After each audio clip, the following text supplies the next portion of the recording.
You wake up ready to become a whole new person.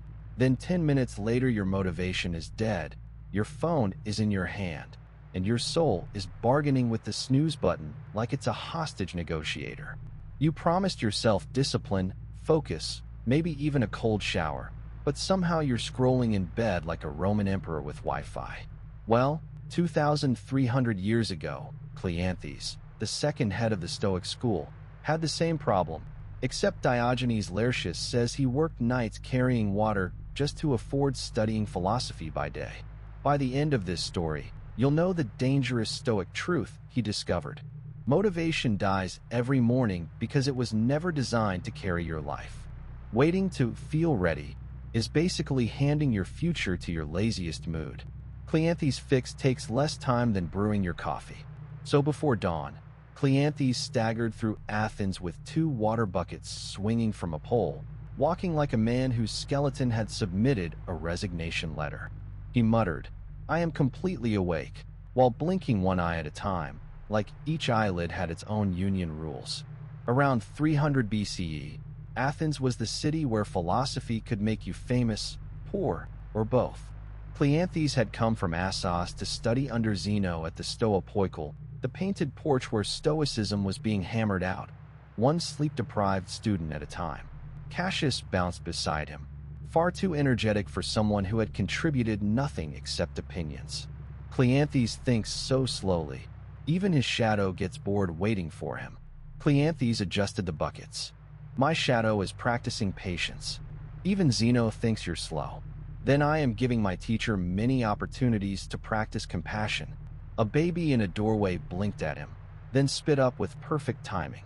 Cleanthes reached the well, hauled another load, and tied a knot into a rough rope at his belt. Cassius pointed. "What's that?" "This? Just a work tool. One knot for each delivery. That is the saddest necklace I've ever seen." Then the elder materialized from the street fog, leaning on his stick like he'd been personally sent by dawn to ruin everyone's mood. "You are always ragged," the elder said. "Always hungry. Always near the philosophers. How do you live?" "Honestly," Cleanthes said. "Honesty without evidence is only poverty wearing perfume." Diogenes Laertius says the Athenians really did investigate Cleanthes because he was so poor they suspected he was a useless beggar hiding among philosophers. In Athens, looking broke was almost a crime. The elder tapped his stick. "If you cannot show honest work by sunrise, Athens has no room for another hungry dreamer." Sunrise. The hearing. One brutal deadline. Cleanthes tightened his grip on the rope. "Then I will work harder, study harder, and sleep never." Cassius squinted. "That plan sounds medically illegal." Cleanthes tied one more knot anyway. He dragged himself to the Stoa Poikile, dropped onto his wax tablet, and decided the best way to prove he belonged in Athens was to memorize Zeno's lecture after carrying water all night. This was not a plan. This was a crime scene with sandals. Inside the painted Stoa, the porch in the Athenian Agora where Zeno had been teaching since around 300 BC, heroes from Marathon stared down from the walls like disappointed gym teachers. Zeno spoke about virtue. Cleanthes nodded with the focus of a man downloading wisdom on a dead battery. His head dipped once, twice. Then his face landed in the wax tablet with a soft philosophical splat. Cassius leaned over. "Good news. Your nose has accepted Stoicism before your brain." Cleanthes peeled himself up. "I was contemplating deeply. You wrote one word." Cleanthes checked the wax. It said, "bucket." And the wildest part? This was historically on brand. Diogenes Laertius says Cleanthes worked at night drawing water for gardens, then studied by day, which is how Athens got a future head of Stoicism who looked permanently haunted by plumbing. A rival student named Menon sniffed. Zeno should charge admission just to watch him lose consciousness. Cassius whispered, "Careful. If stupidity were taxed, Menon would fund the navy." Cleanthes tried to stand, but his knee caught the bench. The bench hit Menon. Menon hit a column. A pigeon evacuated the premises with better survival instincts than everyone present. Cut to last night. Kerameikos district, near the city walls, where Cleanthes hauled water until his shoulders felt like rented donkeys. People later nicknamed him Frentles, the well drawer, which sounds noble until you realize it basically means bucket guy. He had come from Assos with, according to tradition, only 4 drachmas. 4. That is not starting from scratch. That is Scratch looking at you and saying, "Bro, diversify." Back in the agora, dawn leaked between the columns. The hearing was coming. In Athenian courts, speeches were timed by a water clock called a clepsydra, because even justice in Athens was basically, talk until the bucket runs out. Cleanthes stared at his hands, cracked, shaking, empty of arguments. For one breath, the joke stopped. "What if they're right?" he said. "What if I'm just slow?" Livia, at her barley stall, softened. Even her baby went quiet, which felt legally suspicious. "Slow is not the same as weak," she said. "Zeno thinks slowly too. He just does it on purpose." Cassius blinked. That was almost kind. "Don't get used to it." Livia tossed Cleanthes a piece of barley bread. "You keep waiting to feel inspired. Stop treating feelings like city officials." Cleanthes frowned. "I do not." "You do. Every morning, you ask your mood for permission." The bread was so hard his teeth filed a complaint. But something landed. Not thunder. Not glory. Smaller. Worse. Useful. Discipline wasn't a lightning strike. It was repetition so boring it became stronger than mood. Cleanthes straightened, eyes suddenly bright in the stupidest possible way. Livia narrowed hers. "No. Whatever you're thinking, reduce it by half." "Excellent," Cleanthes said. "I will deliver twice as much water before sunrise, then give a magnificent speech." Livia sighed. "That is not what I said." Cassius clapped. "Do the bucket sermon."